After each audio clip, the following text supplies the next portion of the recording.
নিত্যানন্দ তেখেতসকলৰ নাম সহকাৰে আৰু কি পুথি তো ফাইনেলি সেই কিতাপ কেইখন আনি ইয়াত মই দি দিলোঁ আৰু ইয়াৰ লগতে আৰু কৈ আছোঁ বাবলুক ধন্যবাদ জনাইছোঁ বাবলু ইয়াত মেনেজমেণ্ট কৰি দিয়াৰ বাবে আৰু চাওক কিতাপসমূহ এবাৰ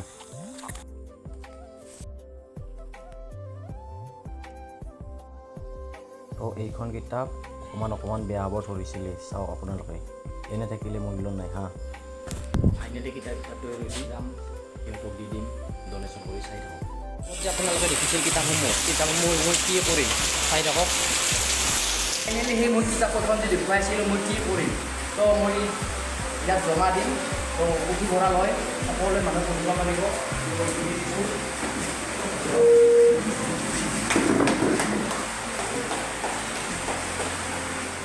পাঠশালাৰ যিগৰাকী জনপ্ৰিয়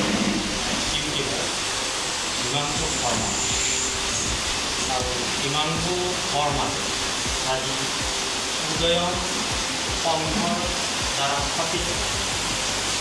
পুথিভঁৰাল ষ্টেট লাইব্ৰেৰীৰ কাৰণে এইখন অত্যন্ত গুৰুত্বপূৰ্ণ পুথি আগবঢ়াইছে আৰু এই পুথিকেইখন আমি উদয়ন পুথিভঁৰালৰ বাবে গ্ৰহণ কৰিছোঁ আৰু লগে লগে উদয়ন সংঘৰ পৰা হিমাংশু শৰ্মালৈ আমি ধন্যবাদ জনাইছোঁ আৰু কৃতজ্ঞতা জনাইছোঁ ছাত্ৰ ছাত্ৰী আছে তেখেতসকলৰ বৰ্তমানপ্ৰতিক সময়ত তেখেতসকলৰ গোটেই জীৱনটো যেন মোবাইল সৰ্বস্ব জীৱন মোবাইলতেই সকলোবিলাক পায় হয় মোবাইলত আজিকালি ইণ্টাৰনেটত বা ছ'চিয়েল মিডিয়া যথেষ্ট তথ্যৰ প্ৰয়োগৰ ঘটে আৰু এই তথ্য নিশ্চয় জনজীৱনত চলি যাবলৈ জীৱনটো আগবঢ়াই লৈ যাবলৈ ইয়াৰ অপৰিহাৰ্য গুৰুত্ব আছে কিন্তু পুথি অধ্যয়নে এগৰাকী ছাত্ৰ বা ছাত্ৰী বা যুৱক বৌদ্ধিক বিকাশৰ দিশটো আগবঢ়াই লৈ যোৱাত নিতান্তই প্ৰয়োজন গতিকে আমি সাম্প্ৰতিক সময়ত এটা কথাই দেখা পাইছোঁ যে ছাত্ৰ ছাত্ৰীসকলে পুথি অধ্যয়ন কিমানখিনি কৰে যে তেখেতসকলৰ বিদ্যালয়ৰ যিখিনি নিয়মীয়া পুথি এই পুথিখিনি অধ্যয়ন কৰাৰ কাৰণে যিখিনি দৰকাৰ চিলেবাছৰ ভিতৰৰ পুথিখিনি অধ্যয়ন কৰে তাৰ বাহিৰত তেখেতসকলে অধ্যয়ন কৰিবলৈ নিবিচাৰে বা কিতাপৰ প্ৰতি এটা অনীহা আৰু যাতে আমাৰ উঠি অহা ছাত্ৰ ছাত্ৰীসকল বা যুৱকসকল যাতে পুথিৰ প্ৰতি আগ্ৰহী হয় পুথিভঁৰালত নগৈও যাতে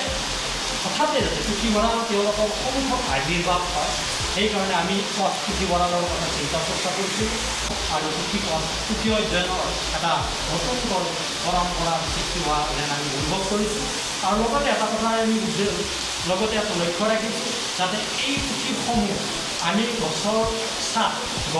তলত স্থাপন কৰিব পাৰোঁ যাতে গছ নহ'লে জীৱ থাকিব নোৱাৰে গছ থাকিলে জীৱ থাকিব যাতে বৃক্ষৰোপণ গছপুলি ৰোপণৰ কথাটো গুৰুত্ব দিছোঁ যাতে সেউজীয়া পৃথিৱী এখন হৈ থাকে আৰু তাৰ কাৰণেও লক্ষ্য ৰাখি গছৰ তলত স্থাপন কৰিছোঁ যিটোও যাতে আমাৰ যুৱকসকলে ছাত্ৰ ছাত্ৰীসকলৰ এটা লক্ষ্য হওক আৰু যদি আমাৰ সমাজখনে ইয়াক ভালদৰে আগবাঢ়ি লয় তেতিয়াহ'লে উদয়ন সংঘৰ সেই কামখিনি সাৰ্থক হোৱা বুলি অনুভৱ কৰিম কোনোবাই যদি এনেকুৱা কিতাপ ডনেশ্যন কৰিব বিচাৰে ইয়াত আহি ডনেশ্যন কৰি দিব পাৰে নিশ্চয় এইটো এটা বৰ ভাল কথা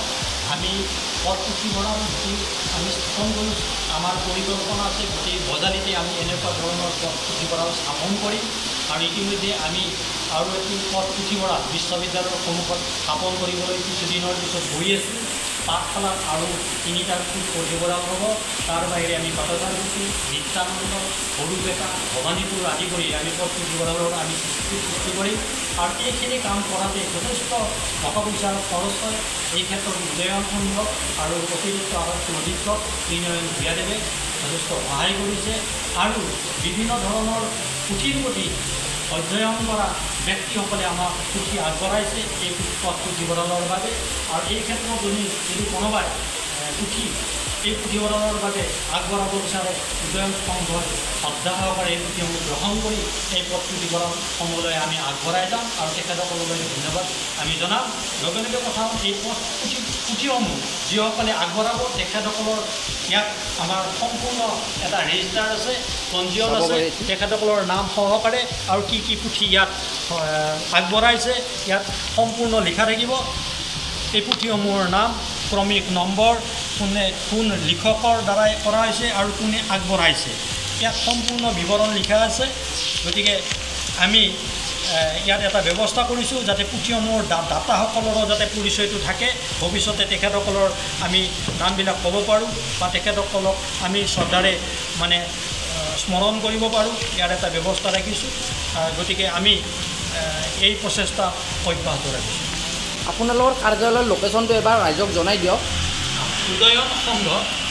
সংঘ 1972 খ্ৰীষ্টাব্দত জন্ম লাভ কৰা অনুষ্ঠান আৰু উদয়ন সংঘই বজালী তথা গোটেই অসমত বিভিন্ন কৰ্ম আচৰণে ইতিমধ্যে বিভিন্ন কাম কৰি আহিছে। ইয়াৰ ভিতৰত আমাৰ অন্যতম এটা উল্লেখযোগ্য কাম হৈছে ৰক্তদান শিবিৰ। আমি সেই সময়ত উদয়ন সংঘই আজিৰ পৰা 15 বছৰ আগতে 20 বছৰ আগতে আমি ভাবিছিলোঁ যে এগৰাকী ৰোগীয়ে তেজৰ কাৰণে বহুত হাবুডাবু খাব লাগে, তেখেতে ইফালে বিচাৰি তেজৰ অভাৱত বহুতৰ মৃত্যু হৈছিল। গতিকে উদয়ন সংঘই এটা ৰক্তদান গোট হিচাপে গঠন কৰি এই গোটটোৰ যোগেৰে উদয়ন সংঘৰ আমাৰ সতীৰ্থসকলৰ লগতে শুভকাংক্ষীসকলে বিভিন্ন ঠাইত গৈ ৰক্তদান কৰি আহিছে। ইয়াৰ উপৰিও উদয়ন সংঘই উদয়ন গ্ৰন্থমেলা আয়োজন কৰি আহিছে। আমি কিছুদিন আগতেই 17 মাৰ্চ তাৰিখে উদয়ন গ্ৰন্থমেলা আমি সমাপ্ত কৰিছোঁ 7 দিনীয়া কাৰ্যক্ৰমণিকাৰে। ইয়াৰ উপৰিও উদয়ন সংঘই সমন্বয়ৰ অনুষ্ঠান উদয়ন সন্ধিয়া অনুষ্ঠান অনুষ্ঠিত কৰোঁ আৰু ইয়াত আমি বছৰেকীয়া মুখপত্ৰখনক উন্মোচন কৰোঁ আৰু বজালী অঞ্চলৰ বিভিন্ন ক্ষেত্ৰত বিশিষ্ট অৱদান আগবঢ়োৱা এগৰাকী বিশিষ্ট ব্যক্তিক প্ৰতি বছৰে উদয়ন বঁটাৰে আমি সন্মানিত কৰোঁ। এই কাৰ্যসূচীৰ লগতে উদয়ন সংঘই পোনপ্ৰথমতে বজালীত হাতৰ পৰীক্ষণৰ ব্যৱস্থা কৰিছিল। উদয়ন সংঘই পোনপ্ৰথমবাৰৰ বাবে সমৰ কলাৰ বাবে কাৰাতে পৰীক্ষণৰ ব্যৱস্থা কৰিছিল, শৰীৰ চৰ্চাৰ ব্যৱস্থা কৰিছিল, খেল ধেমালিৰ বিভিন্ন ভলীবল ফুটবলৰ ক্ষেত্ৰত আগবাঢ়ি আহিছিল। এই উদয়ন সংঘৰ পাঠশালাৰ মাজমজিয়াত উত্তৰপতি লাচিত নগৰত ইয়াৰ মুখ্য কাৰ্যালয় স্থাপিত। গতিকে এই ক্ষেত্ৰত যদি পথ পুথিভঁৰালে হওক অন্যান্য ক্ষেত্ৰত কোনোবাই যোগাযোগ কৰিব খোজে তেতিয়া লাচিত নগৰস্থিত উদয়ন সংঘৰ এই মুখ্য কাৰ্যালয়ত যোগাযোগ কৰাৰ বাবে মই অনুৰোধ জনাম আৰু মই উদয়ন সংঘৰ সভাপতি হিচাপে সকলোকে অনুৰোধ জনাইছোঁ। আমাৰ সতীৰ্থ হিচাপে যে উদয়ন সংঘৰ উপ সভাপতি বিজয় দাস, উদয়ন সংঘৰ সাধাৰণ সম্পাদক ৰত্নকান্ত ৰয়, উদয়ন সংঘৰ সম্পাদক ভৰত কুমাৰ চৌধুৰী, উদয়ন সংঘৰ সাহিত্য সম্পাদক তথা মুখপত্ৰ সম্পাদক তথা প্ৰতিষ্ঠিত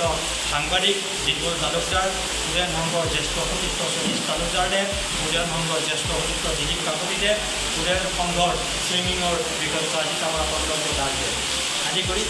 আমি উদয়ন সংঘৰ বাবে কাম অব্যাহত ৰাখিছোঁ। নতুনত্বৰ প্ৰতি আমি সদায় কিবা এটা কৰাৰ কাৰণে প্ৰয়াস কৰি আহিছোঁ। আপোনালোকে ভিডিঅ'টো কেনেকুৱা পালে জনাই দিব এবাৰ।